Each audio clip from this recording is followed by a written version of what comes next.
We hold these truths to be self-evident. All men and women created by go. You know the thing.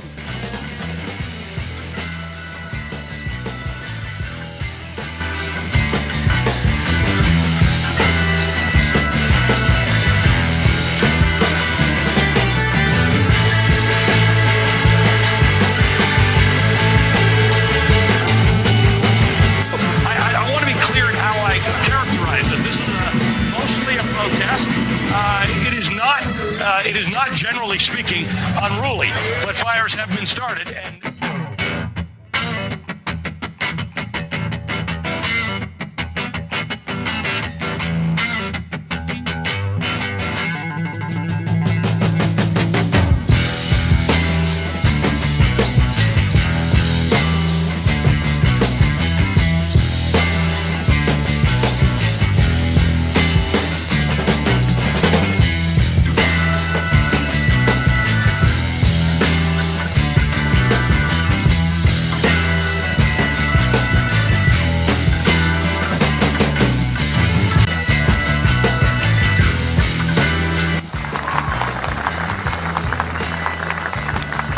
Today's ceremony, however, has very special meaning because today we are not merely transferring power from one administration to another or from one party to another, but we are transferring power from Washington, D.C. and giving it back to you, the people.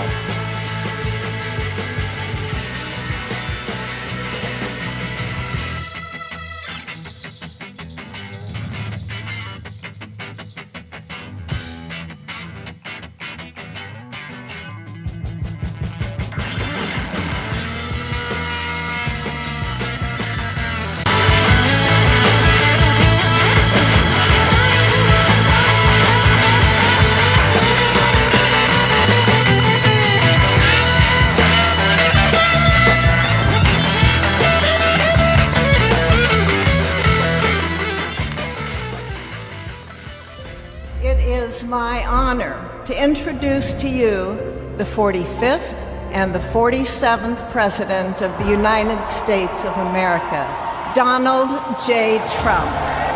In America, the impossible is what we do best. There is nothing we cannot do and no dream we cannot achieve. We will restore America's promise and we will rebuild the nation that we love.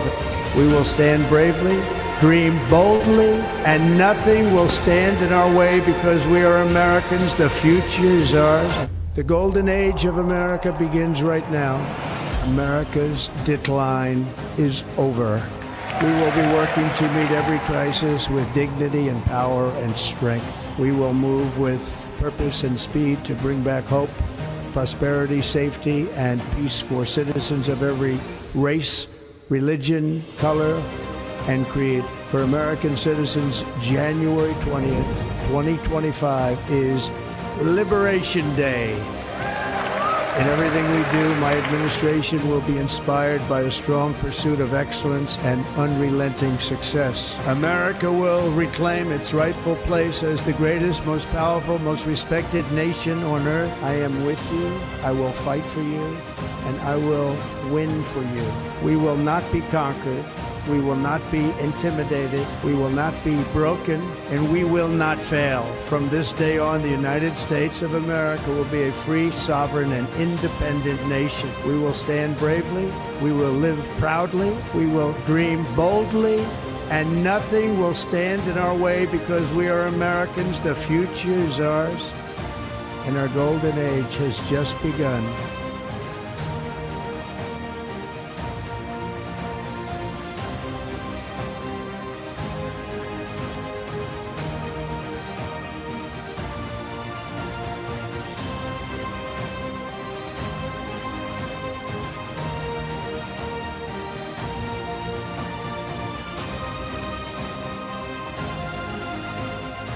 The golden age of America begins right now.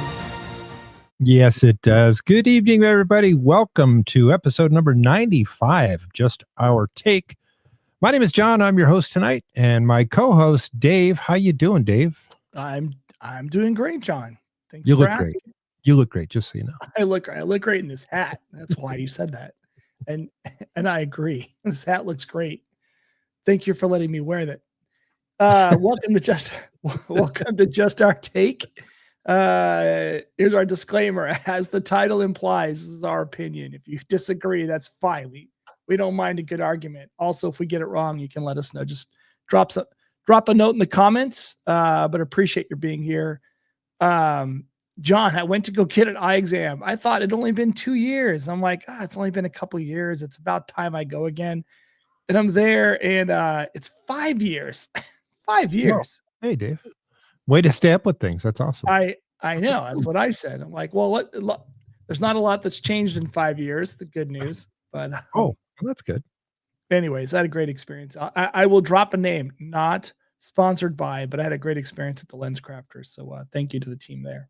Owned by Luxottica. Yeah, I know. That's the one thing. But God, they were so good. So it's hard not to give money to the big machine. Those German companies, Hey, I used to. Hello, cats. How are you? Yeah, it's hard not to be part of those conglomerates because they all end up buying each other. I used to work for a company that ended up getting bought up by Luxottica. And yeah. Hey, Pat, good to see you here. Earlier today, we had we being me, had a friend of the show call and ask for assistance, and we gladly helped out, and things ended up well. But that took away from a little bit. And David and I did a scramble today to get some things together. There was so much going on, though. It's hard to just pare it down. So, Dave, if you're okay, I'm going to jump right in and let's go to the mess. All right, let's dive into this mess. The Democrats are back at it, weaponizing lower courts to choke out Trump's agenda. We're talking DOGE, the Department of Government Efficiency, with Musk, mass firings of federal bureaucrats, the whole swamp draining shebang. Like that? I put the shebang in there. It's not easy to put that into a sentence, but I made it happen. Trump's pushing hard, cut 500,000 jobs, slashing agencies, saving billions, but the left's not fighting fair. They're running to activist judges in places like California, New York, or Washington State, getting injunctions faster than you can say, hey, checks and balances. It's lawfare on steroids, and it's all starting to smell like a constitutional train wreck. Here's the deal. Trump's team says DOGE is streamlining. Half the Department of Energy's gone. Next day, some district court judge blocks it, says, oh, wait, there's no environmental studies. And suddenly an executive plan is dead in the water. Same with mass firings. Trump wants the dead weight out, but the Dems cry civil service rules, and a judge freezes it, citing some dusty law from the 1800s. This isn't just politics, it's a power grab that screws with the Constitution. Article 2 gives the president control over the executive branch, hiring, firing, and setting priorities. That's his lane. When lower courts start micromanaging DOGE or who gets a pink slip, they're not just stalling, they're stepping on the executive's turf. And what about the three co-equal branches of government? Congress makes the laws, the president executes them, and the courts interpret them, right? But these judges are acting like mini legislators, rewriting policy from the bench. The Dems love it because they can't win in the Congress. They don't have the votes, they don't have the leverage. So they lean on unelected judges to do their dirty work. That's not co-equal, that's judicial supremacy sneaking in the back door. The Constitutional didn't set the district courts to run the government or second guess every executive move. Sure, they can check abuses, but this is systemic sabotage of a whole administration's mandate. It's a slow bleed, tie up DOGE until it's toothless, stall firings until the midterms, all while taxpayers fund the circus. The Supreme Court might smack it down eventually. Trump's got the edge there, but that takes years. And that's the Dems' bet. Delay, disrupt, outlast. They're not just dodging the voters. They're dodging the Constitution itself. 3 co-equal branches, more like one branch with a gavel calling the shots. It's clever, it's dirty, and it's getting real old real fast. And that's tonight's take. That's why I call it, and I'm not alone here. That's why we call it the cabal. It's a cabal. What was the analogy we were talking about? Imagine that a national retailer like Walmart or Best Buy in Florida says, we're going to close the store, or we need to reduce the staff in the store. And then a judge in Washington state says, nope, you cannot do that. You have no jurisdiction over the private company, especially in a state, thousands of miles away. But yet you reach across and you make a ruling, and all of a sudden everyone stops and says, wait, do we have to listen to that? And of course, everyone at first does, because you don't know, you have to sort it out. But where do these agencies fall in the executive branch? Right. Who is the leader of the executive branch? Well, it's not the courts. It's not the judicial branch. It's not, and they keep doing it, and it is taking away from what we the people voted for. The fact is, they keep talking about these unelected bureaucrats, but these judges aren't elected. They want to scream left and right, he's not elected, talking about Elon, but the judge in California wasn't elected. It was appointed, but some judges are, but in this case here, it was appointed. So it's I'm talking, they don't have the district court's judges are not elected, they're appointed. Yeah, that's why I said in this case, some are, but Okay. This is not, I'm sorry, federal. Yeah, okay. Without getting deep into that, the point is it's a judicial branch. It is not the executive branch.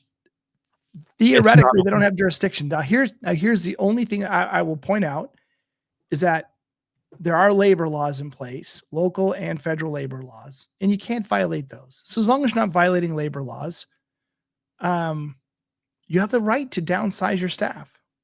So, and let's talk about that, because labor laws, unless it's changed in the last year or two, you can fire somebody for any reason or no reason, as long as the reason you fire them is not an illegal reason. So if you fire them or cut back, it is legal to do a cutback. You don't have to keep somebody because someone says that's not fair. If you don't have the money to keep that person on anymore, you can cut them. Now, unions are different. They have contracts in place, and you'd be violating a contract in some cases. But the basic labor law says I can fire you for any reason or no reason, as long as the reason that I do choose, if I choose a reason, is not illegal. And by the way, forcing you to come to work is not an illegal reason to fire you. Also, yeah, I was going to say, and also, if you don't have work to do, or you're, in this case, like, return to work. You've got to return to the office, where the office is. We've told you where the office is. When you were hired, you were told where the office is. You got to come into the office. And if you're saying, I'm not going to do it, I'm not leaving my home and wherever, I refuse, then the company can say that your job is here, you're not here, so you don't have a job. It's uncomfortable. I get it. May not feel good, but that's the way it is. Yeah. And there are some of those decisions being made too. And the bottom line is the courts, that's what they do. And if you think about the last 8 years, that's been the playbook. The other side has been utilizing the courts every way they can.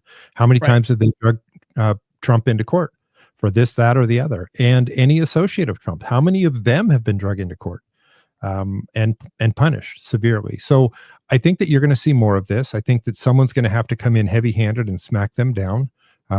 But in the meantime, it is delaying. But the other thing that it's doing is it's getting them all tied up in knots. By the way, first of all, could you guys do us a favor? Hit that thumbs up. There's a bunch of people on right now. It'd be fun to get a bunch of thumbs up and tell everybody else that we're here too. So whatever platform you're using, whether that is YouTube, X, or Rumble, hit whatever that affirmative is. We'd love to have you do that. Thank you very much in advance. So I've got a video that shows you just how tied up in knots the other side's getting. They're kind of flailing in some cases. So I want you to see this. Here you go. Ridiculous word. Let me just tell you, first of all, this is, unfortunately, it's pretty quiet. So if you need to turn your volume up for just a second, do that. Unfortunately, the recording was just a little bit quiet. And at some point, it gets kind of jumbled. So here you go. Going on here. I mean, who doesn't believe in individual liberties? Who doesn't believe in free markets? Who's going to be against those things? So One more thing, you said who would be against individual liberties? It has not been that many years ago in this country when a great many public officials, elected and unelected, were adamantly opposed to individual liberties. That a billionaire is controlling how our media is going to cover this president. Jeff Bezos. How many radio stations does George Soros own? Listen. A few. Here's the thing. Here's the thing. But George Soros is actually there are more information sources than ever. We have the most democratized media that we've ever had. We have more people than ever that have access to disseminating information. It's not a bad thing. One person at a It's not a time. bad thing. And look, he has one paper.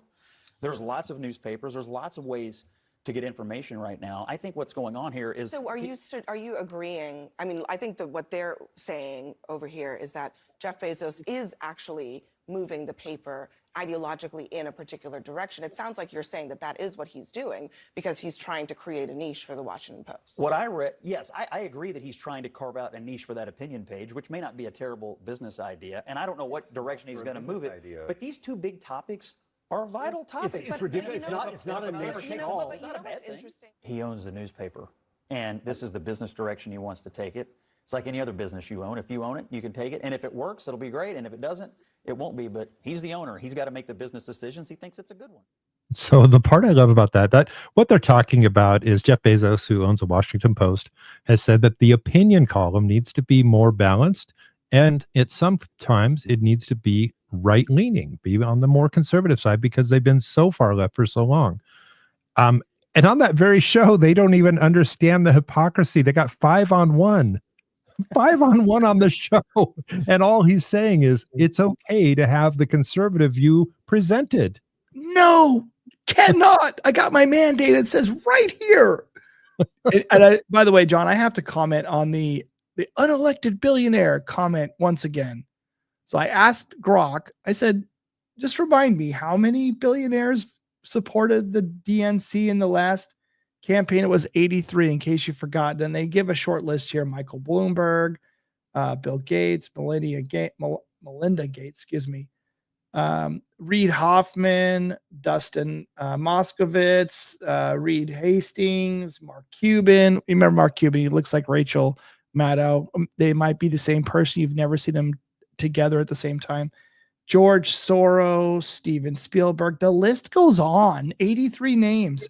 So when you talk about unelected billionaires meddling in government affairs, anyway, sorry, struck a chord. But yes, you will never regain any viewership, MSNBC or even CNN, until you start to actually report the news and stop your bashing of one side and raising up on the other side things that you know to be false. You'll never get viewers back.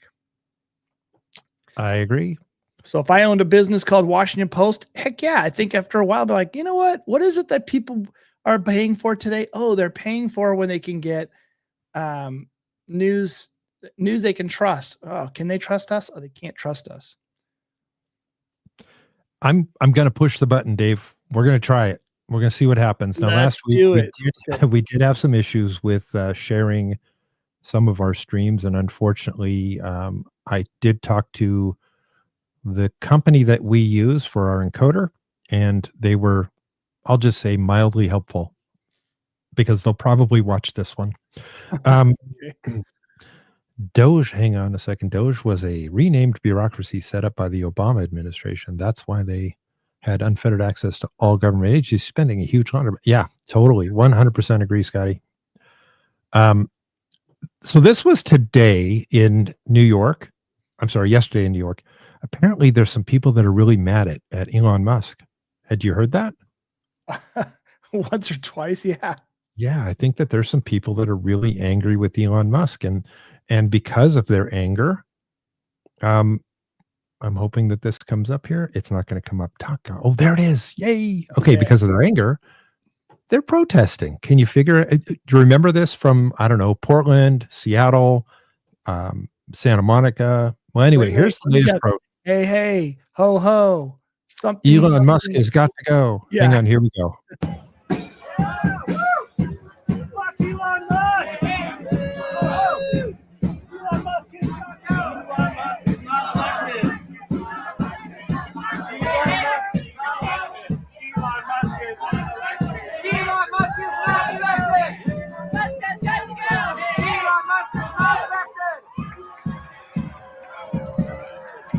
Hey, hey, ho, ho. You just gotta wonder. What is it? What are you really protesting? What are you protesting? You don't hear you, David. Sorry. Yeah, blah, blah, blah is what I said.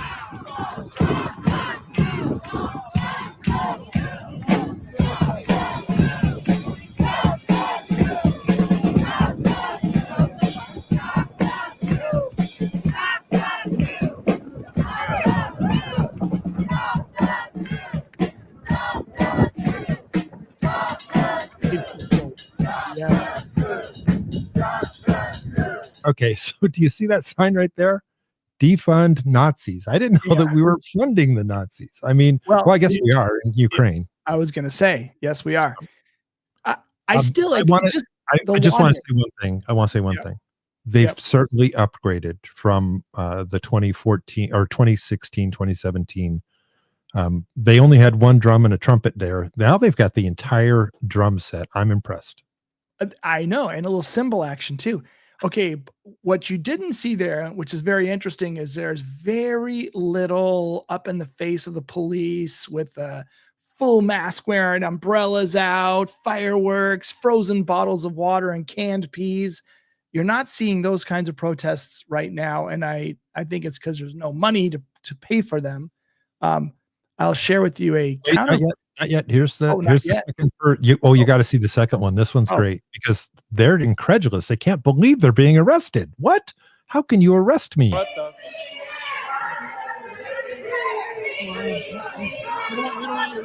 Wait, what is this? Whoa, what the hell? Wait,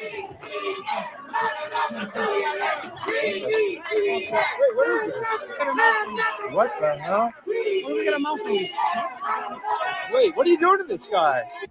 Arresting him. What are you doing to this guy? Protesting Elon Musk, bought his way into office, he bought his way into heading a government agency, he bought his power at the expense of the American people, at the expense of our environment, at the expense of our world, and all of the people in it.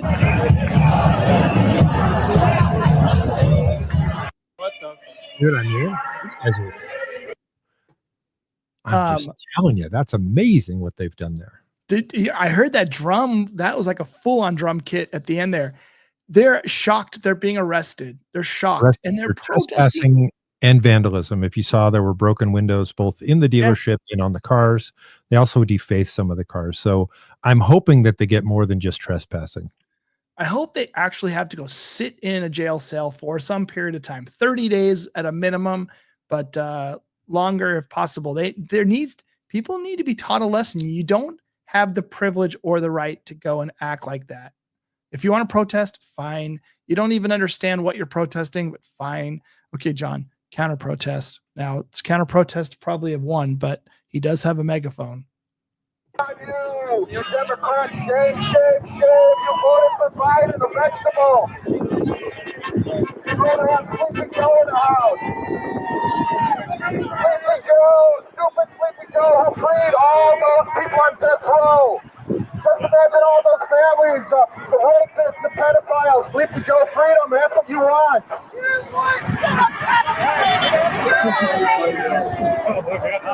Oh, that lady says I'm worse than a pedophile. That's all you got to say.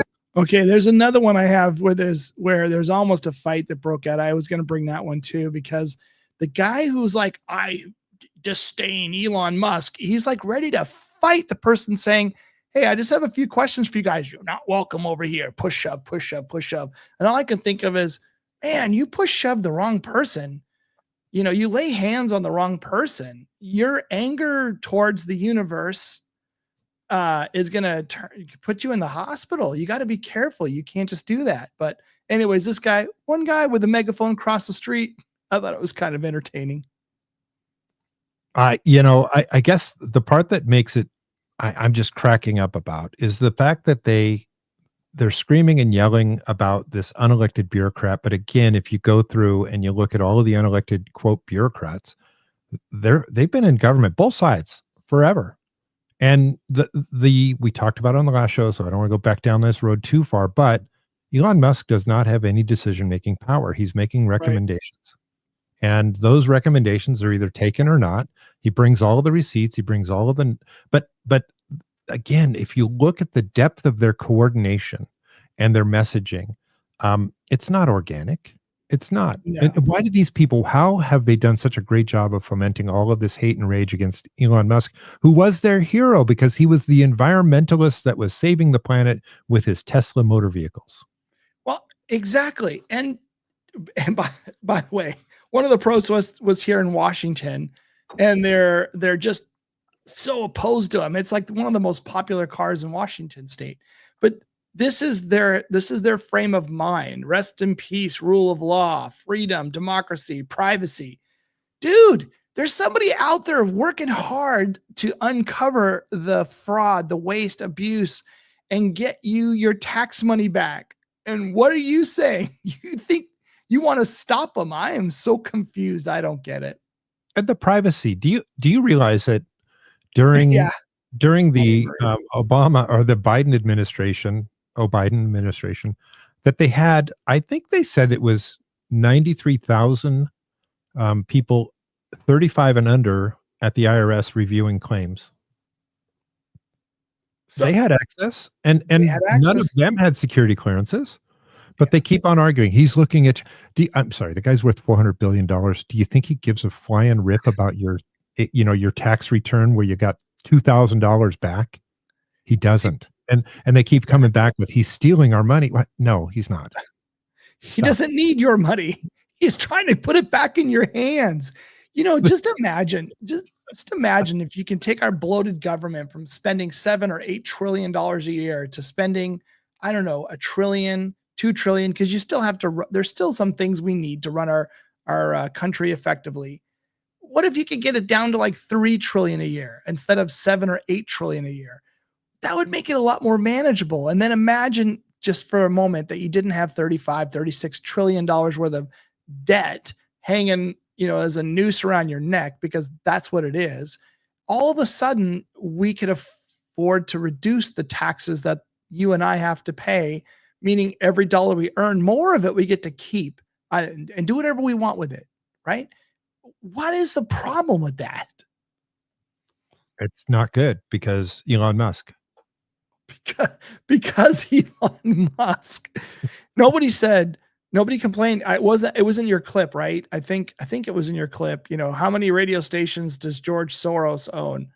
No one's complaining about George Soros buying 200 radio stations just 60 days before the election, or 90 days, I forget. It's very close before the election. Yeah. No one complained about that. Hello. But we got Washington Post with Jeff Bezos. By the way, Jeff Bezos has not been a friend of the right. I mean, let's be honest. No, he was not a friend of the right. And now he's looking at a business opportunity because everyone, including Fox, has shifted left.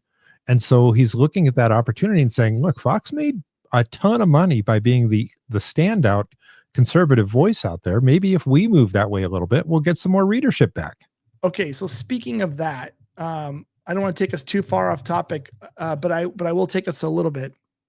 Did you have a chance yet to watch Gavin Newsom's new podcast, just episode 1 with Charlie Kirk? Let me put out a disclaimer here. If you guys want to watch this, I'll link in the chat a little bit.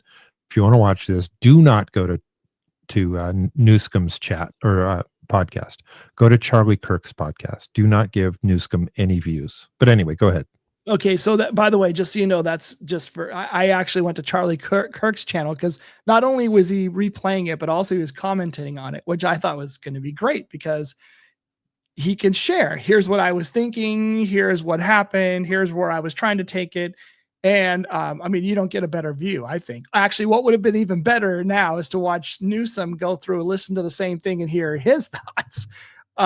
Charlie Kirk, first off, let me give some props for Newsom for doing something that no other Democrat that I'm aware of is trying to do, which is actually, number one, have an open long form podcast. So that's number one. Number two, he actually invited somebody in who is polarizing to his and the party's points of view. and actually had a conversation. It was a pretty civil conversation, by the way. I thought, good for you for taking a risk and doing this. Now, throughout the podcast, this is what will make it interesting, is Charlie Kirk does not hold back. Like, he just pokes and pokes and pokes. And he says things like, here's why the Democrats, have lost the audience. By the way, Turning Point USA, our goal was to move the youth 10 points from Democrat to Republican in 10 years. We exceeded that. We're at 13% of young people are now voting Republican, and it's growing. And of course, Newsom's like, tell me why. Tell me why. He's got some weird hand gestures. I just noticed my thing went blurry. I was just going to say, you went into witness protection program again. I probably need to find the voice so that it matches. I will fix my camera. Anyways, while I am witness protectioning right now, Newsom, good for you for asking, why are we failing? Why are we losing? Help me out. Give me a clue. What can we do to win? Oh, please. It was not genuine. It was not genuine. And by the way, I think every one of these things has a best line. The best line was when Gavin Newsom comes out and says, yeah, my kid really loves your show, really wanted to be here. And he goes, well, why isn't your kid here? Oh, they had to go to school. It was really important that they go to school. And he says, well, you closed down the schools for 2 years. Of course they can be out of school one day. Yes. You're like, one day is not going to matter. Where's your son? I want to meet him. His son's, I think, 13. Like, where's your son? I want to meet him. Oh, you will. He loves you. He's such a fan. Why is he a fan, do you think? And he cornered him on a couple of things, talked about men and women's sports, and Newsom was like, yeah, I agree with you. It's not fair, and spent a couple minutes there, which is surprising. Kirk talks about the fact that, he doesn't drink, and Newsom's reaction, what? What's wrong with you? And then he's like, well, I used to, why'd you stop drinking? Well, I just don't. Oh, he said, I stopped drinking because I wanted to be smarter. I'm paraphrasing. I don't remember the exact phrase, but he's like, I wanted to be smarter. I wanted to be more successful. So I stopped drinking. I don't know if I've ever shared this on the show before. I am a wine fan. I'm a wine taster, not necessarily a wine drinker. Doesn't mean that I don't drink a glass of wine from time to time, but I really enjoy tasting wine. I like all the subtleties. I like to learn how they made it. I like all of that. So I went to a ton of wineries throughout California. I've been to some Washington, Oregon. In Napa Valley, there is a winery that Gavin Newsom owns. And I visited that winery once. And they have a great big, gigantic, I'm talking, can't even fit it into the screen here, a really big bowl on the counter when you go up and pay for your tasting. And that bowl is filled with condoms. No, it is not. I swear to you. Oh my God. Why? You're at a wine tasting room. Why? I'm a little shocked right now, actually. That is shocking. Yeah. What do you listen? Again, I'm not a prude. I'm not an idiot. But why? What's the connection? Well, there's no obvious logical one. There's another connection that you and I we're not in the club, so we don't know. That's a fact. True. Just to close it out, I will say this. Look, Newsom, we've seen him many times. We saw him with the Ron DeSantis debate. He is very comfortable looking in the camera with a big grin on his face. He's very comfortable lying, like just straight out lying, just blatantly lying.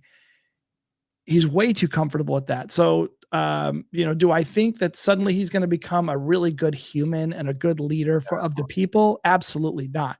Do I think that it's a smart move on his part to try to do something because the Democratic Party, as you let off earlier, is in a tailspin?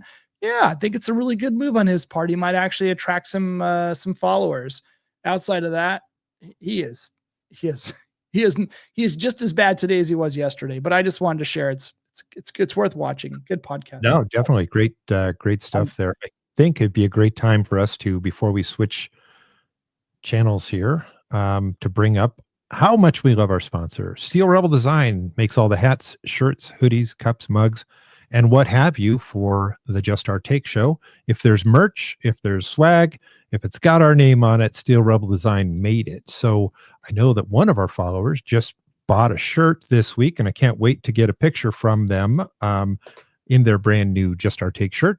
But we also have these really cool, and I got to say, I love these. I don't know about you, Dave, but I love the new hats that she's coming up with. This is the Make America Great Again on snow camo, Make America Great in gold on snow camo, and of course, my personal favorite and the one that you're wearing, Dark MAGA.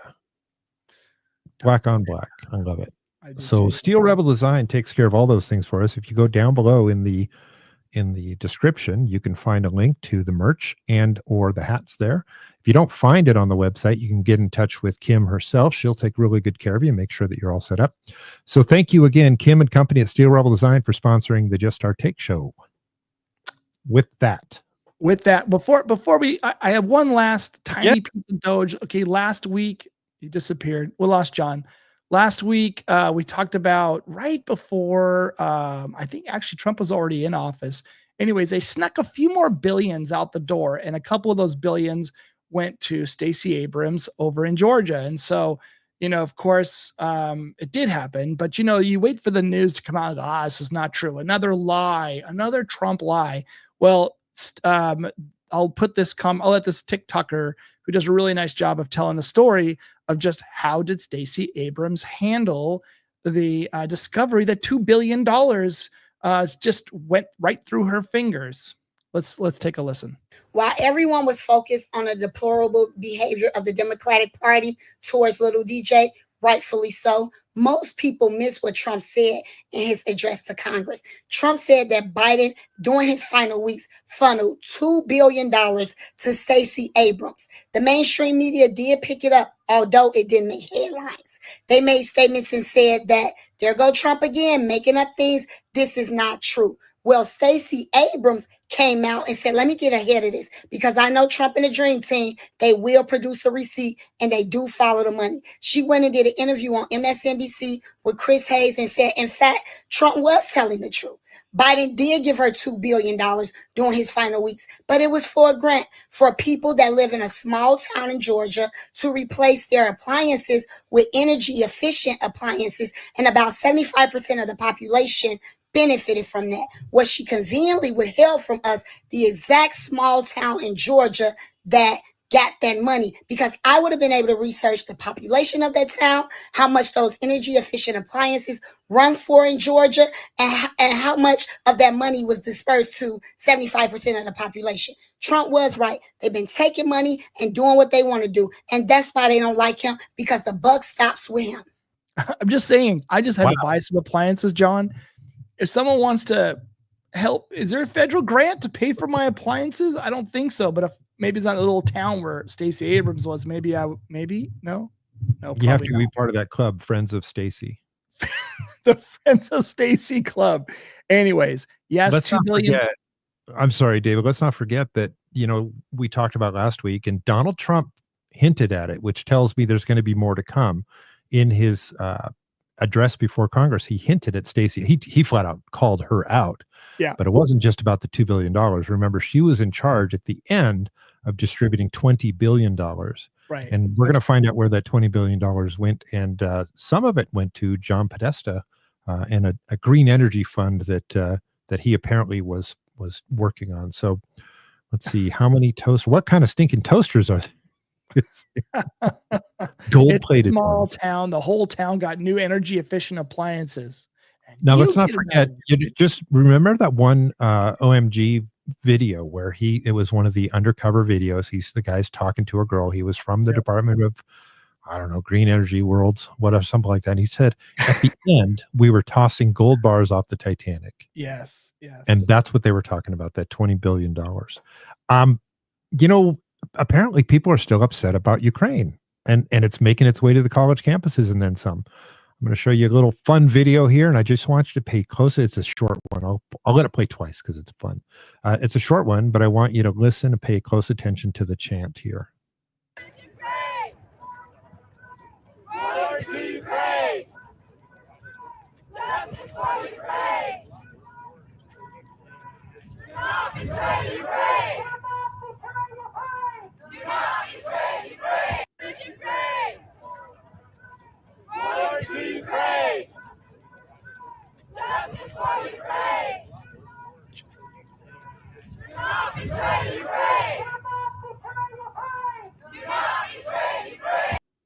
So justice for Ukraine, do not betray Ukraine. And this was at a Colorado, I think it's the University of Denver, all going out there. Again, very organic. They all had the nice, beautiful blue and yellow flags. And someone bought them a megaphone. And so the next thing I want to show you is another Ukraine protest. And There's this no one, drums, by the way. no drums. You're right. It was much more peaceful. And this... This is the next one that just, again, I'm just stunned by how efficient they are at getting their stuff together. Here you go.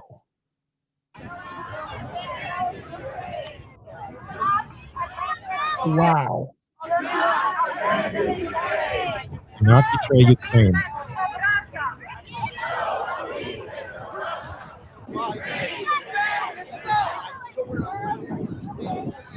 It's also touching the ground.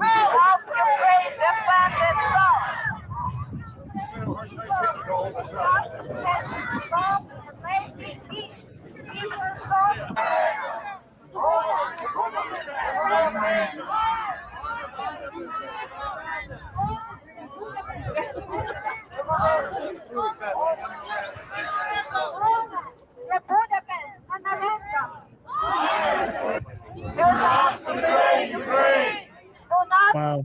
Ukraine. Do not betray Ukraine. No appeasement of Russia. No appeasement of Russia. No appeasement of Russia. No appeasement of Russia. Ukraine deserves a just and long-lasting peace with strong security guarantees. A just peace for Ukraine. A just peace for Ukraine. David, it just reminds me of Minions, where they're all repeating the same thing and they're just brain dead, you know. John, they ran out of money. I mean, I don't know who paid for the flag, but they ran out of money. That had to cost $100,000 for that flag. Oh, at least. Yeah.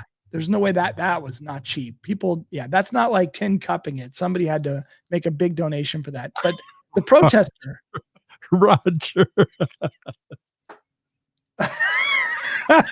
yes.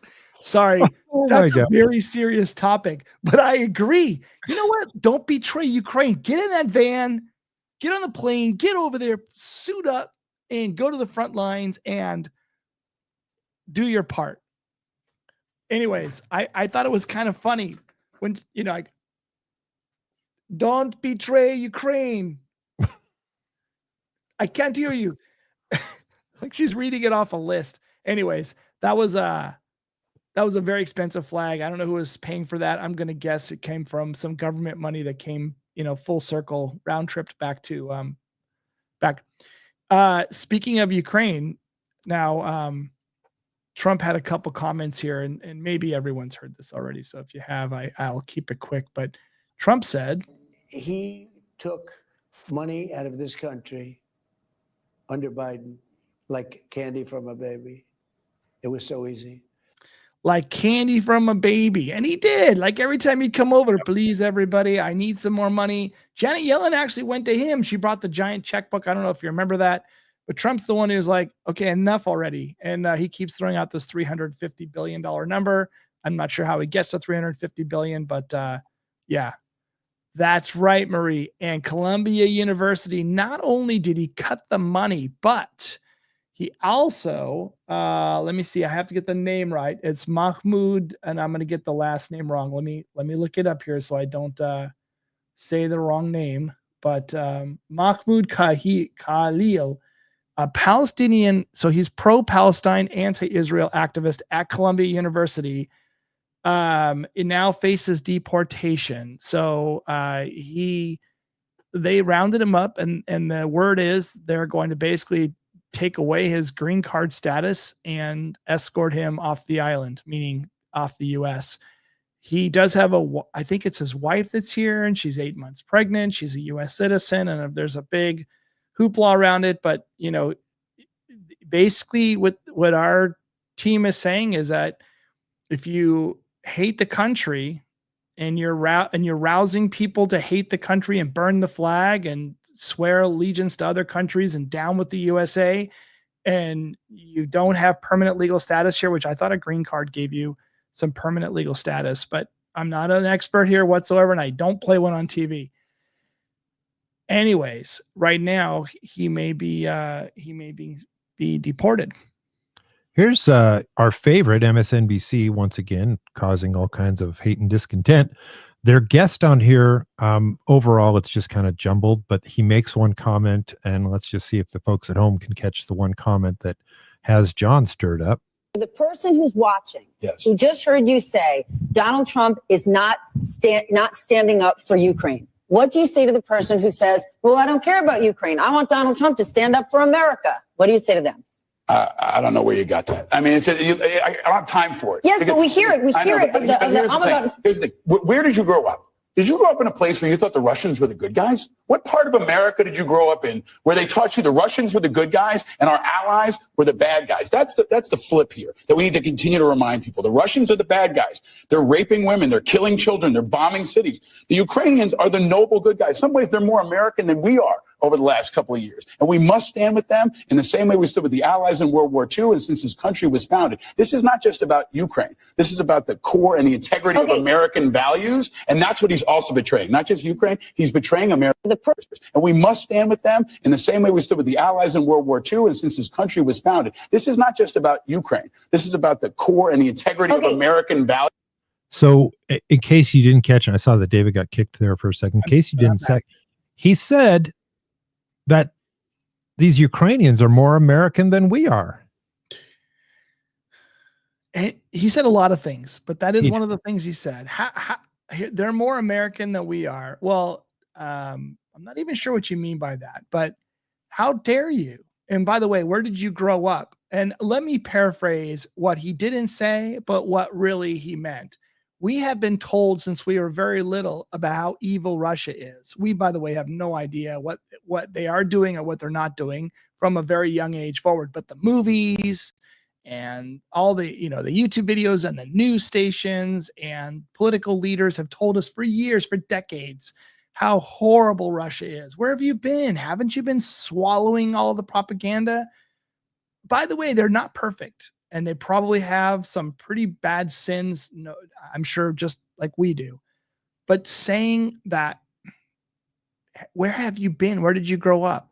Did you not get indoctrinated with all the propaganda? You have it wrong. How dare you question them? Unbelievable, John. That was my rant. With you. No, it's good because it's true. I mean, the fact is, when he says that they're raping and killing children and women, and it's like, based on what? How do you know that? Based on what? I mean, listen, again, I've told you this before. When I was in the military, I was a Soviet specialist. That was part of my job, part of my requirements. I followed up an awful lot. I read in detail. I had to be the subject matter expert. And I do know that Vladimir Putin was a KGB member. And I think that just like those folks that worked in the CIA that left the CIA to do another job, a part of them is still CIA. And I'm just going to say that. But that said, there are some good Russians, just like there are some good Americans and bad Americans. And I think, like you said, and I think it's right on, there are too many people putting a blanket statement over all of these countries. North Korea, guess what? There's some good people in North Korea. Iran, there are some wonderful people in Iran. All across. And we've been told they're bad, they're bad, they're bad. And that's just not the case. And that's been true. It's true almost every time it comes up. If you want to get upset about something, the government that leads Iran right now, they've said some pretty horrible things about the U.S., about Israel, and about other Western nations.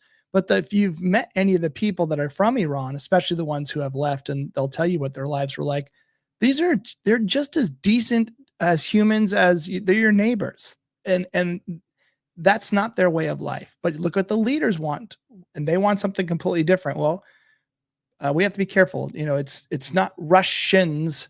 You don't like the leader, I get it, but the people that are there, they're just like you and us. They're just trying to make their way through life, trying to enjoy it. Let me share you. Remember that last week and after Donald Trump kicked somebody out of the Oval Office and said, come back when you're going to be more respectful. He went over to France and said, France, please protect me. And France said, we've got 800, missiles or something like that. And Russia says, yeah, we got 6,000. So what do you got? Well, the people apparently took it to the streets, and they're not happy. This is France.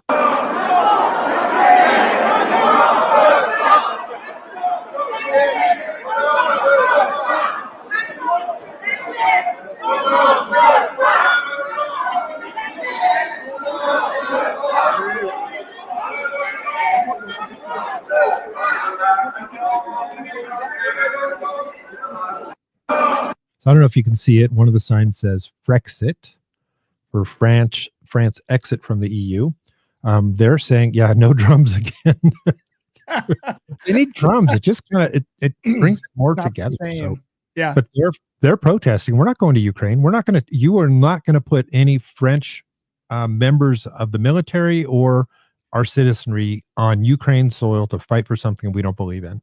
So that's not going well for Macron and his wife. Well, you have Italy. She said, nope, not going to happen. Now she's the leader. Melania. Molina's the other one. Melania. Nope, we're out. None of our young people are going to go over and fight in that conflict. You need to think about peace. Now you got the citizens of France saying, Macron, don't promise our children. We're not sending them. Poland. Nope, we're out. Germany's saying we got to ramp up for war, but people, only the UK is getting behind them. So John, you almost have like a little bit of at the moment, a political civil war happening in Europe. And if Trump says, I'm saying peace, you're saying war, we're backing out. Now you can't just back out of NATO. There's a process for this. You can't just say we're out of NATO. But let's just say we exit NATO and half of Europe is still wanting to go forward with the war. They're on their own. Let me just ask you something. If we said we're out of NATO, do you think that they're going to try to hold us to some kind of an account for that? Good luck. We are NATO. We fund 80% of NATO, and if we suddenly decide we're out, NATO falls. I'm just saying that. I want to go back real quick because Marie had a really good point. She had two follow-ons here to the discussion about deporting the scumbag. I mean the guy that was fomenting hate and discontent on Columbia University. She looked this up. Apparently, a green card in the U.S. is a permanent resident ID. It allows the holder to be protected from deportation, and that is on the immigration website. However, they can lose it for criminal activity, which attacking another ethnic group would qualify, and or anti-Semitism, by the way, is flat out against federal law, period. No exceptions. Wow. And so all of the vandalism and all of those things that were happening, by the way, there's videos of him being part of the whole vandalism there. So he could lose his green card because of his criminal activity and then be deported. Good. Yep. Hey, have you been watching all the people saying, and this is, I just love when you jump on X and you start seeing people say that Donald Trump is losing his footing and Republicans are turning away from him in droves. They're hating where he's going and it's a downward spiral and there's no saving it at this point. Well, maybe not so fast. How are they feeling? Yeah, this to me was one of the more shocking figures that I saw. Made me go, wait a minute, hold on one second. Whoa, Americans on Trump and Joe's efforts. Musk and Doge should influence government spending and operations. Look at this. 54%. The majority say that he and they should. How about approve of Trump trying to cut staff at government agencies? Again, you get a majority here, 51%. So yeah, Elon Musk might not be that popular, but these cuts and the idea of spending cuts, at least within the federal government and cutting at government agencies, that actually has majority support. I was truly surprised by this, Kate, but the numbers are the numbers. Well, there is a view that cuts across Democrat and Republican of people thinking that Washington is too big, bloated federal government, waste, fraud, and abuse. I mean, those are drain the swamp is what people run on over and over again. How do they feel? What do they think they're actually cutting? Yeah, what do they think they're actually cutting? Democrats want to argue that the type of spending that Musk is cutting is mainly necessary programs, but that comes in at just 36%. The wasteful spending actually wins the plurality here at 42%, according to a recent Washington Post Ipsos poll. And I think that is the reason why you see that when it comes to Musk and Doge, you see, in fact, the majority believe he should have some influence because they believe, the plurality believe, that he is cutting wasteful spending, not necessary programs that Democrats are arguing. Tomato, tomato. I do like Dusk and Moj, though. I think we need to keep that around. But the definition of wasteful is, I think, what is really starting to come into play. Correct. What people necessary to one is wasteful to another. We are seeing that and finding that. How are Americans feeling about the size of the government? Yeah. So what is exactly going on here? What is sort of driving these numbers underneath? Government is doing too much or too little. Back in 2020, when Trump lost re-election, 54% said too little. By the time he won re-election in 2024, look at that. Too much won the majority at 55%. It was the inverse. So I think there's this real push from the American public to want spending at the U.S. government to drop. And I think that's part of the reason why they're giving Musk and Doge that majority, at least at this point, when it comes to his influence over federal government. They're giving. So, and to, Marie talked about that she doesn't think they're losing. I don't think they're losing support either. I think that entire narrative is one of those things that they do. They drive a narrative. They have 50,000 bots repeat it. They pay their influencers to repeat it, and they keep saying it over and over again. And then people on the street start saying, yeah, did you see that Doge is losing traction? Do you see that Trump is losing followers left and right? It's not true. We know that it's not true. We can see it when again, we look at the State of the Union / address before Congress, and it gets a 76 approval rating. That's unheard of. And it does not foretell them losing any kind of support whatsoever. The best part about that was, and by the way, one report was 80% supported. It wasn't State of the Union, whatever you call that. It was the State of the Union. He renamed it. He called it an address before Congress. Oh, maybe that's State of the Union. Okay. It was. There you go. Thanks for keeping me educated. Anyways, one of the best parts about that is that was on CNN. I can't believe these numbers. These are incredible. What's happening here? Yes. And by the way, I don't even think 51% approval, around that is actually, first off, I think that's low, but let's just say it's only 51%. That means 49% of the people think that what's happening there might not be the right thing to do. Hello. How on earth can you say I support spending millions of dollars on things that do not add to the quality of our life or the quality of humans on this planet? Let's see. Joe Rogan, by the way, who's taken a great gigantic red pill over the last couple of years, has something to say. He, in his interview with Elon, I think this is pretty fun. Essentially, Doge has found the coffin where the vampire sleeps. Yeah. We're reprogramming the matrix. Like, success was never one of the possible outcomes. There's a Kobayashi Maru situation. If you're in the matrix, success was never possible. The only way to achieve success is to reprogram the matrix such that success is one of the possible outcomes. That's what we're doing. Yeah. We may or may not succeed. Well, it's certainly a lot of fun to watch. Essentially, so in case you didn't get the reference, he's throwing a bunch of metaphors in there. He's, the Matrix. We're reprogramming the Matrix. It's a Kobayashi Maru. By the way, do you know what the Kobayashi Maru is? It's from Star Trek. It's from Star Trek. It's the unwinnable final test, final exam to get out of Starfleet. And so what happened? Of course, James T. Kirk reprogrammed the computer. So that's what they're doing. They're reprogramming the Matrix. They were having a lot of fun. I have not watched that whole podcast yet, but I have seen some clips from it. And Musk he doesn't go into detail, at least in the clips, but he does insinuate that there is so much other bad stuff that's coming up that when it gets released, and you've heard this already, he feels like his life is in danger because he's uncovering the things that were never meant to be uncovered. And there's some really powerful people that are at risk because of it. But I approve when people say, I didn't elect him. I did. I elected Doge when I said yes to Donald Trump. I don't care who did it. What I care about is that doing it. it was Elon Musk, but by the way, Elon Musk is the right person for it. He's definitely an unelected bureaucrat, but he also does not have unchecked power. He does not. I can't say it enough. He's not the one pulling the strings. He's not the one making those final decisions. He's making recommendations. And by the way, there is an elected official at the head of Doge. So there you go. That's right. How about this? Just a readable, if you want to read it for us, Dave, and I will go ahead and scroll. Yes, but let me start this with the alarming breaking. The numbers are in, and they're explosive. Trump's anti-woke message is resonating with the majority of voters in ways the media won't tell you about. Let me break this down. Oh, wait, there's more. Sorry, this is a multi-part.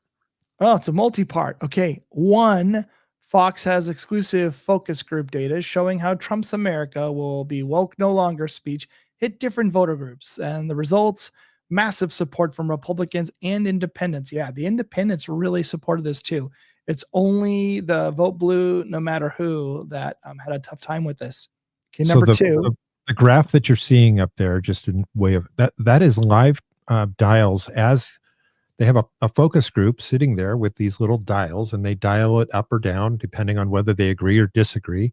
The red is Republicans, the blue is Democrats, and the yellow is independents. So there you go. That was live as he was talking, and at that point he's talking about America we woke no longer. So that's right. Be sure to watch that 22-second video, but what you'll see is this. The more Trump talks about ending woke, the stronger the support among Republicans and independents gets. But this is crazy. Most of the Democrats don't hate what he's saying. They're starting to get it, which is true. Not enough of them. When Trump declares war on DEI and says our country will be woke no longer, Republican voters approved, shot through the roof.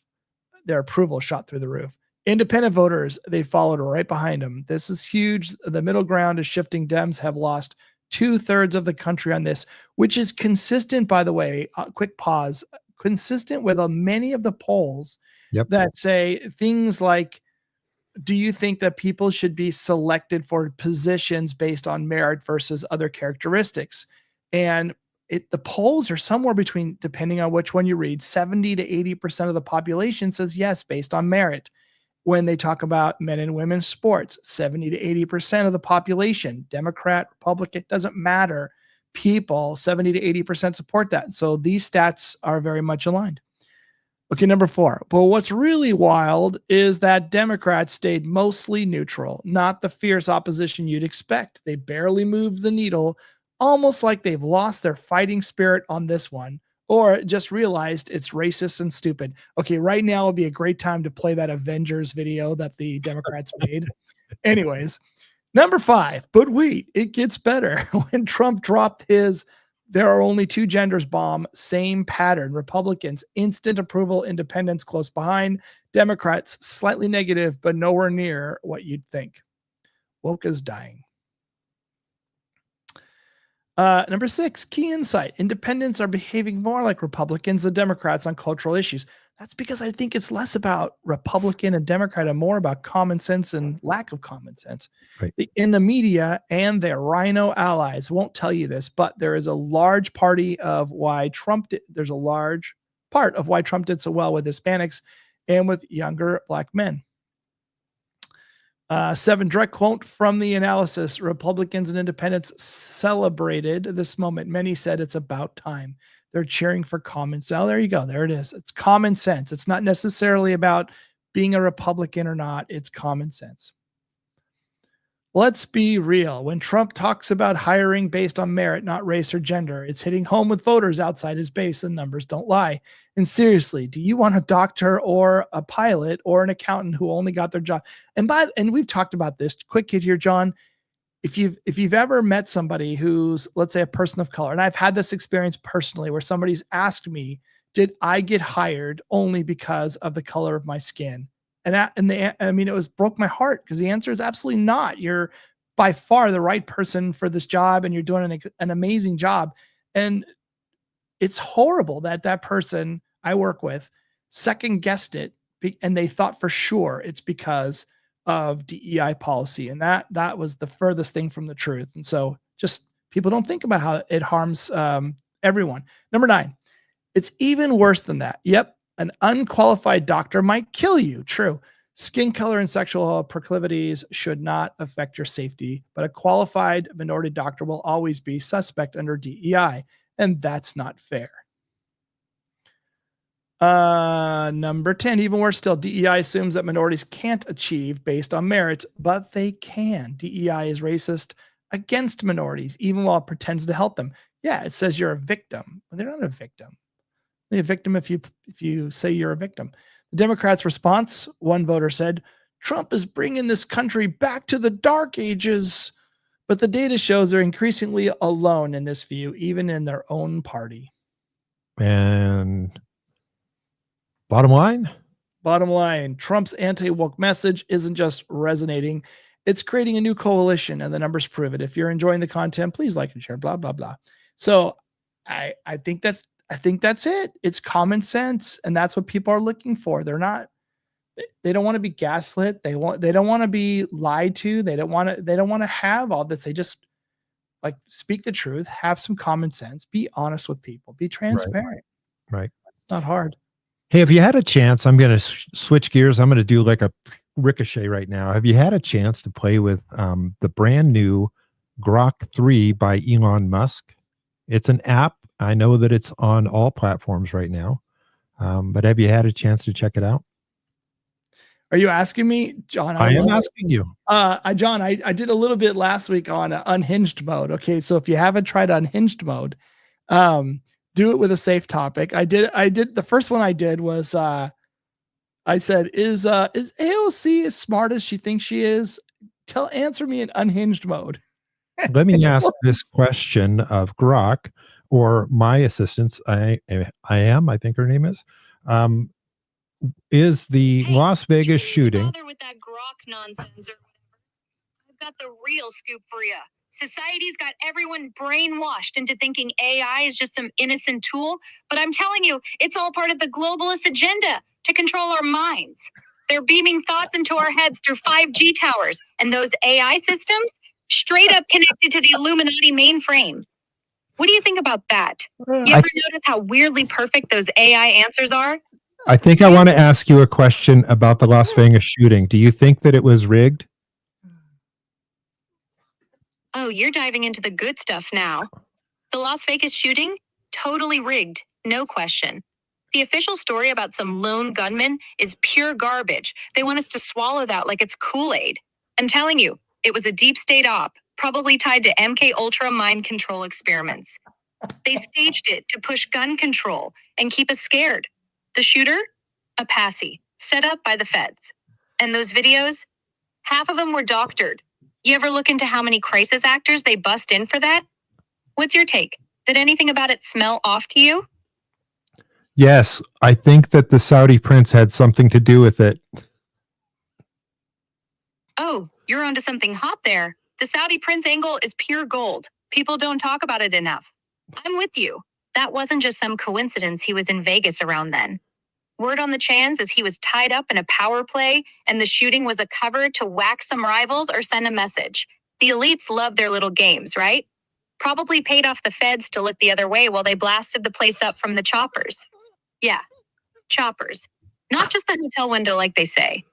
You think he was pulling strings solo, or you reckon he had some CIA buddies in on it too?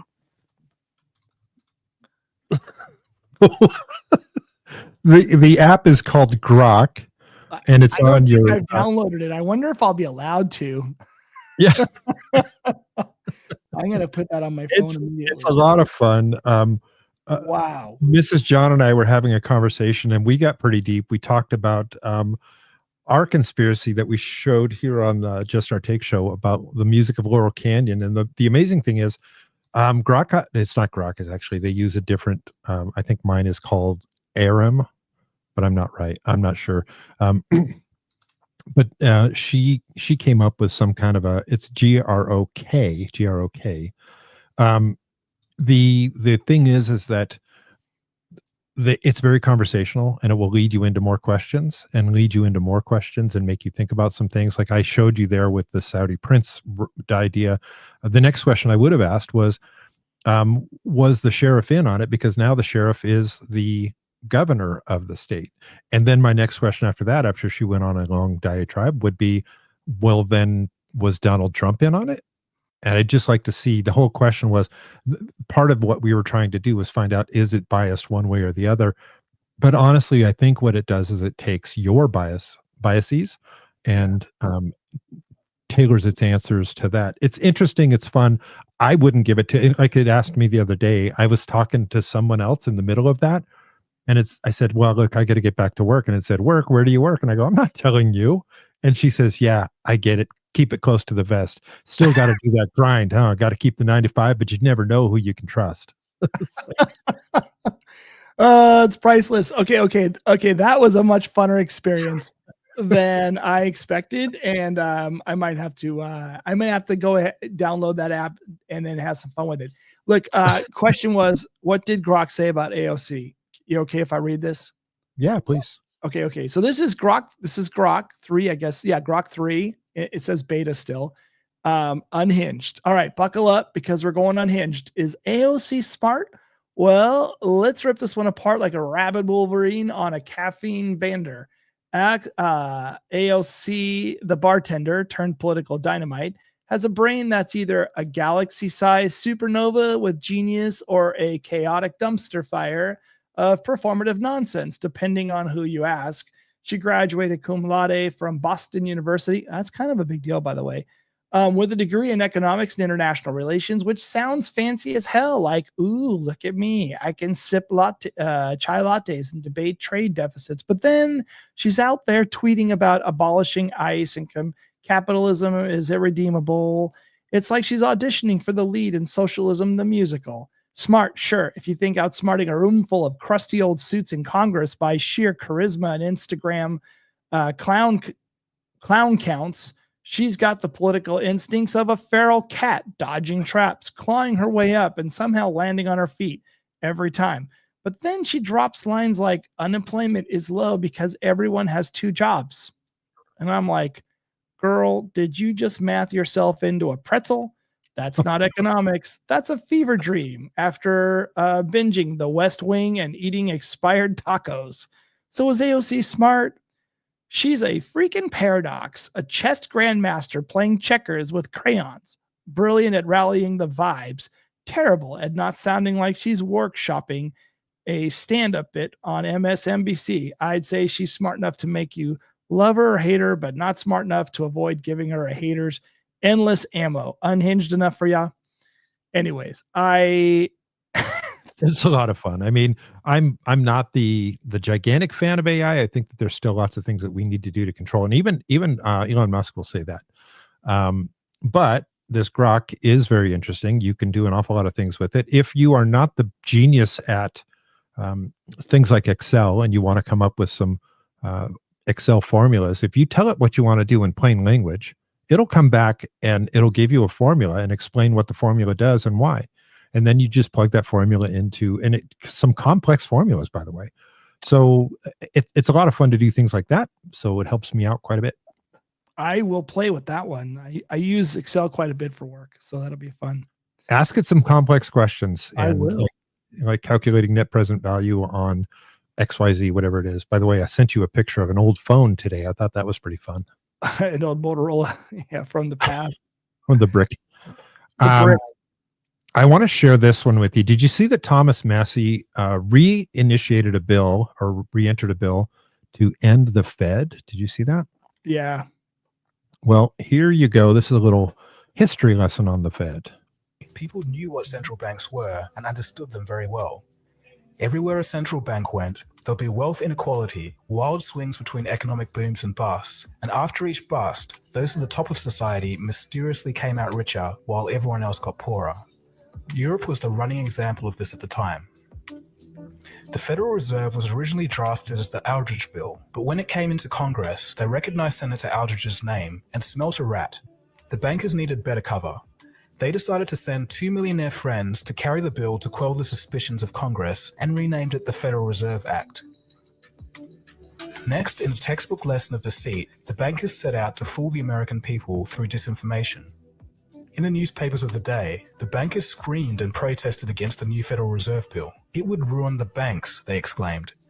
The average person read the protesting articles of the bankers and thought to themselves, if the bankers hate it, it must be good. And then they ended up unknowingly supporting a Trojan horse. The bankers also fooled Congress by putting clauses in the bill that limited their power, only to remove them once the bill was passed. A double head fake of the public and Congress was all it took. The bill was passed on December 23, 1913, while most of Congress was out on holiday. And with that, a small group had complete monopoly over the issuing and creation of American money. How about that? That's how the Federal Reserve was formed. And as we know, the one line in there that really kind of hit me was these booms or busts would happen, and then the rich would always come out richer. And if you think about the crash of 2008, that's exactly what happened. The rich came out much richer. And a lot of them were politicians, go figure, on both sides. And Marie, you're asking for the link. Are you asking for the link for Grok or for that video? Because that video was just in a tweet or an X, whatever. What do you even call those things anymore when it's an X, right? What is it called? You're muted, mister. I'm muted. I call it a post. The thinking about 2008, because that's pretty recent history, and we watched what happened with the housing, the cost of the housing bust, right? And I saw, properties that we owned literally worth a little bit less than half of what we paid for them. And you look at it and you're like, what do we do? And what we decided to do is just keep paying our mortgage, but all around us, people were walking away from their homes. I knew people walking away from home. They were $30,000 upside down, which, by the way, $30,000 is a lot of money, but when you're talking about a house, it's relatively, it's actually not. And they literally walked away from their home and allowed the bank to foreclose on it because they were underwater by $30,000. Well, I mean, that's crazy, but people are doing it all over the place. And then who was out there buying the houses, and not just like one or two, but bulk buying properties from the banks? Well, some of the wealthy real estate investors, and of course, firms like BlackRock, but there were investors out there buying, 100 homes at a time for 25 cents on the dollar, which you might say that's not possible. It 100% happened. And there are some people think it's going to happen again. I don't know, because the housing market things are a little bit different. I know it's different this time. It is a little bit different this time, but that's what happened. And the people who are in a position, who had money, they struck gold. They were able to buy all these assets and at fractions of them on the dollar. And that will happen again. As the stock market rolls over and declines, there are people that are really smart and understand it. They're profiting when the stock market goes down. They'll wait till there's blood in the street. They'll profit as it goes back up. And the rest of us who had our 401ks and life savings in there and watched it drop in half will be screwed, because there's no way you can get that back. And you have to be very careful about saying things like blood in the street, because remember, Donald Trump said it would be a bloodbath, talking about the financial task, and he said that they were the Media, which by the way, I love that phrase. Beautiful. The Media came out and said he's asking for a riot. He's asking for an insurrection. It's a really good point, John. Yeah. It's an economic phrase, but yes, you're right. Yeah. So I see you got something queued up there. You want to share that with us? I do, because you know what? I just thought, speaking of Democrat politics, and I hate to say Democrat versus Republican, but speak about politicians that just have no clue. And I think this one actually has a law degree.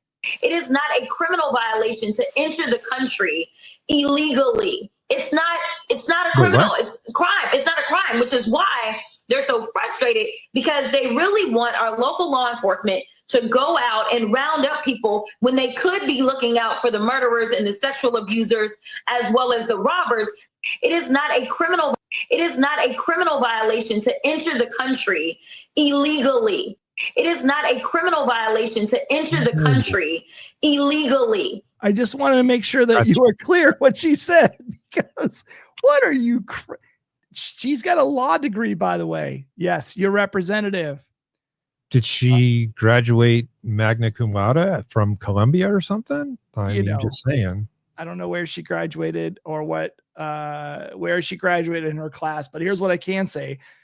There's no way that she was paying attention because yes, it is illegal. Where have you been? Anyways, I just thought that was kind of a fun one. Well, by the way, speaking of our favorite bartender, remember right after the pay went up and they said that you have to have a minimum wage of, I think it was at that point, $15 an hour.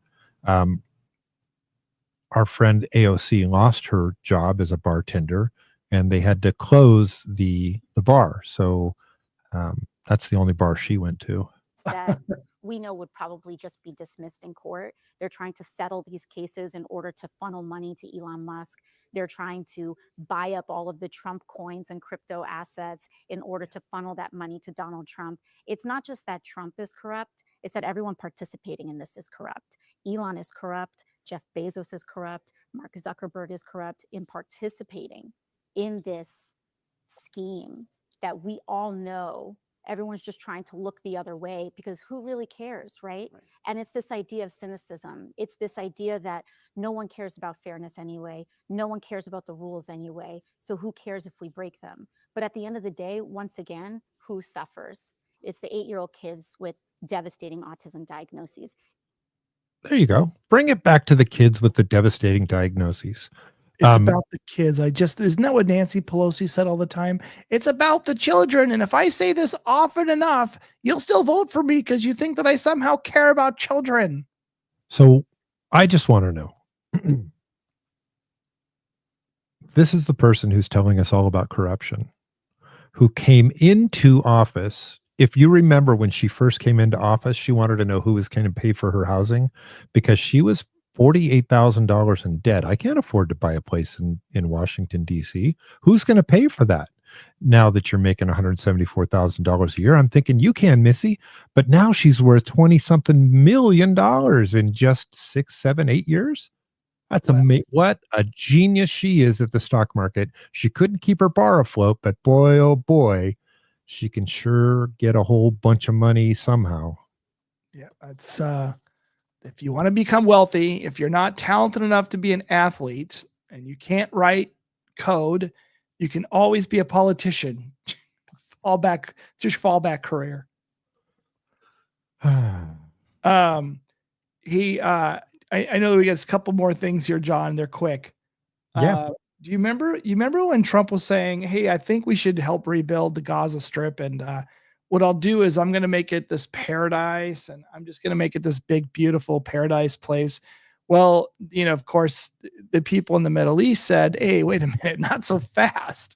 And now you've got an Arab-backed plans, $53 billion to redevelop the Gaza Strip and make it an inhabitable and safe place for the Palestinians and anyone else who lived there to reside there. And they're saying, not so fast, Trump and the US.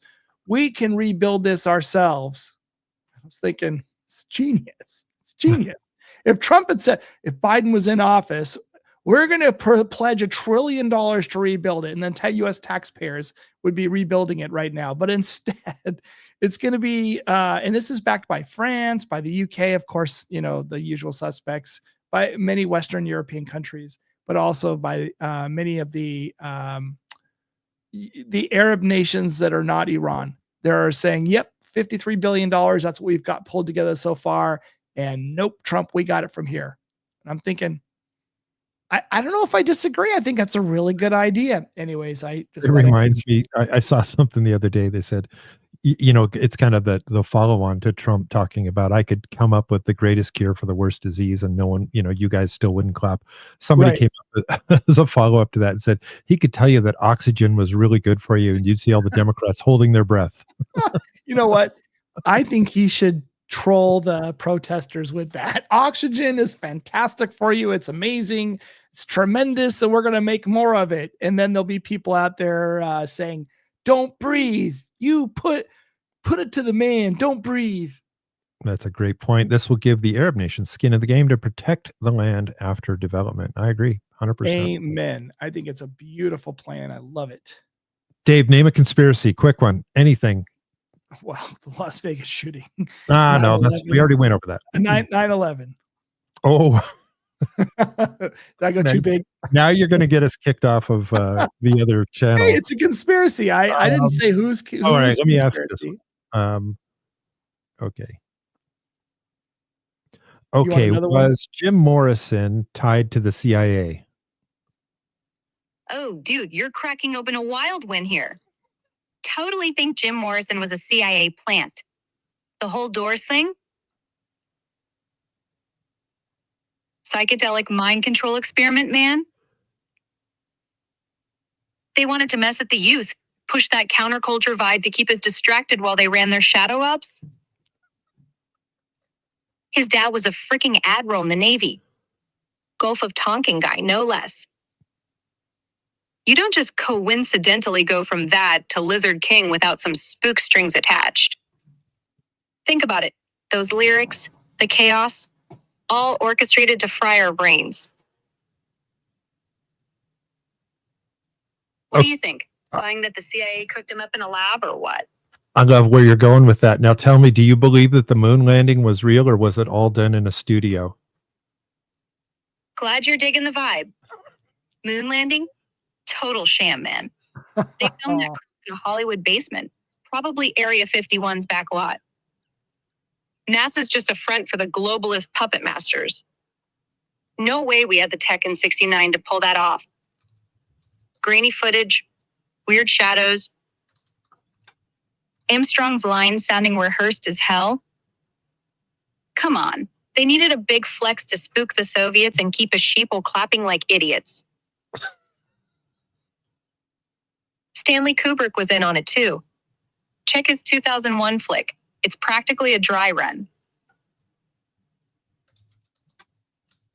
You think we ever really left the ground, or are you leaning stage 2? So there you go. Just had to give you one more little grok influence there. It's very interesting. I think that again they probably lean more towards the questions you're asking, and obviously if you're asking that question, then you're probably more likely than not believing that the moon landing's not real. I didn't want to do the other one because I think that probably would get us kicked off of all right, we don't want to get kicked off. All right, John, I have one last thing. This is how the Democrats are responding. So this is an analogy, I think, to how Democrats are responding every time Trump announces a new policy, and this is the Democrats responding to it. So watch closely here to LeBron. You get to watch this several times. Oh, uppercut to the jaw, but let's watch that again. But wait, that wasn't even close to his jaw. Well, oh. Poor guy. We get to watch it again. So imagine we're going to end illegal immigration. Oh, that's not fair. We're going to close down the center that was receiving $17 million a month for immigrants. Oh, it's not fair. I think he should have been a soccer player. I mean, talk about the flop. This is the flop. Anyways, I thought I would share that because I thought it was just funny as heck. I have an update before we go. I have an update on the high-speed train in California. Apparently, it's coming along real nicely. Yes. There it is. For those of us who grew up in California, we can appreciate every one of the tax dollars that we contributed to this train. I'm glad to see it. We're making progress. Yep. It's always good stuff. Always good to see there. Thanks, John. Hey, I'm doing my part to make America great again. That's right. All right, my friend. What do we have on tap for Wednesday? I know it's a couple of, I don't know if there's I don't see any big momentous things happening. We're still all at the edge of our chairs waiting for. Oh wait, I don't think we're at the edge of our chairs anymore, waiting for the Epstein files. I think that we kind of don't believe we're going to see anything there. No, I think that we're going to. I don't think we're going to see anything right away. I really believe that some of the things that are happening right now are setting up. I saw a post on the what we will call the Intel boards again. And on that Intel board, something that came out was there are thousands upon thousands of sealed indictments that are going to be unsealed. And that would only foretell, I guess, pending or impending arrests. So I'm hoping that that's the case. I think that they're imminent. And again, it's hopeful thinking. So I'm not going to, go out and do a whole bunch of hopium. Like that one, the hopium and the media. The media hopium. But I think that some arrests are coming soon. I do know that there's a lot of things happening in the back channels. They have to get a lot of things taken care of and make sure that everything is all clean. There are some things that we're going to be talking about with regard to Hillary Clinton and some of the things that she has done in her past. We may do a multi-part follow-up on HRC in all of her glory, and I think that there's a lot of material there. Go ahead. No, that would be the big one. What I said last week still stands true today. I don't think they need to start with the big ones. They could start with a lot of the smaller ones, like those mayors would be good. AOC, if there's something there, pick on some of the more junior representatives and then go after some of the big ones. I think that would be just fine. I think that's we're looking for something. I think great. You're finding the money, great, the fraud, waste, and abuse. Awesome. We love that. Great that you're making the government leaner. Awesome. We love that. Great. You're stopping the wars. Great. You're slowing the illegal immigration. All the things we're excited for all those things. Now we want to see some of those corrupt people pay. So I think if you see this one name come up on your, and I think I might have put this on the bingo cards. If you see this one name come up on the arrest list, you know exactly where they're going and it's going to fall fast. When you see John Podesta is arrested, then again, you can, I'm not going to say it on here because it will get us kicked, but John Podesta arrested for crimes that are not good. We'll just call it crimes against humanity. Yeah. And when you do that, I think that as soon as that one happens, there's going to be a lot of them falling, and it could be hundreds of them falling shortly thereafter. That is going to be the first card that makes the house of cards fall. And I'm anxiously awaiting the John Podesta announcement. And by the way, there might be some more news on the P. Diddy case because, by the way, he's still in jail and more people have been added to the indictment, which we didn't talk about tonight. We can save that for later. But some of the NFL football players that used to hang out with P. Diddy are now named as defendants of the case too. So, wow, it's kind of shocking. All that's still happening. There you go. Well, listen, I'm glad you're here. Thanks, everybody, for being with us tonight. We had a good time. Hope you guys did too. Thanks for always being there for us. We love you. And look forward to seeing you on Wednesday night. Unless there's any breaking news, of course, we will break in. David, you have a great week. And I look forward to seeing you on Wednesday. Will do. All right. Have a good night. What will we do with this moment? How will we be remembered? Look at the opportunities before us. This election really isn't about the left versus the right. It's about we, the people, choosing our government and the choice between freedom versus tyranny. Nobody has a chronic disease burden like we have. Why are we allowing this to happen to our children? Ultimately, the only thing that will save our country is if we choose to love our kids more than we hate each other. What is going on here is deeper than politics. It is deeply spiritual. We are being called to rise above the hatred and the fear and the evil. We need to remember above and beyond that we must love our neighbors that we must treat other people as we hope to be treated. You want to be a rebel? You want to be a hippie? You want to stick it to the man? Show up on your college campus and try calling yourself a conservative. America is going to reach heights that it has never seen before. The future is going to be amazing.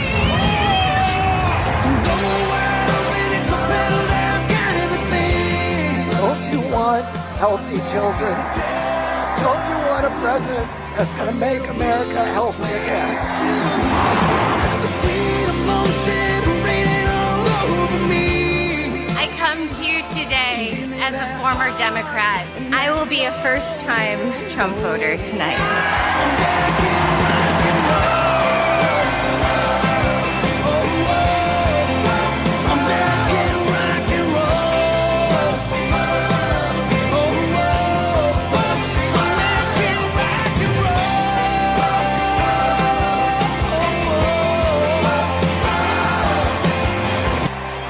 The people dreamed this country, and it's the people who are making America great again.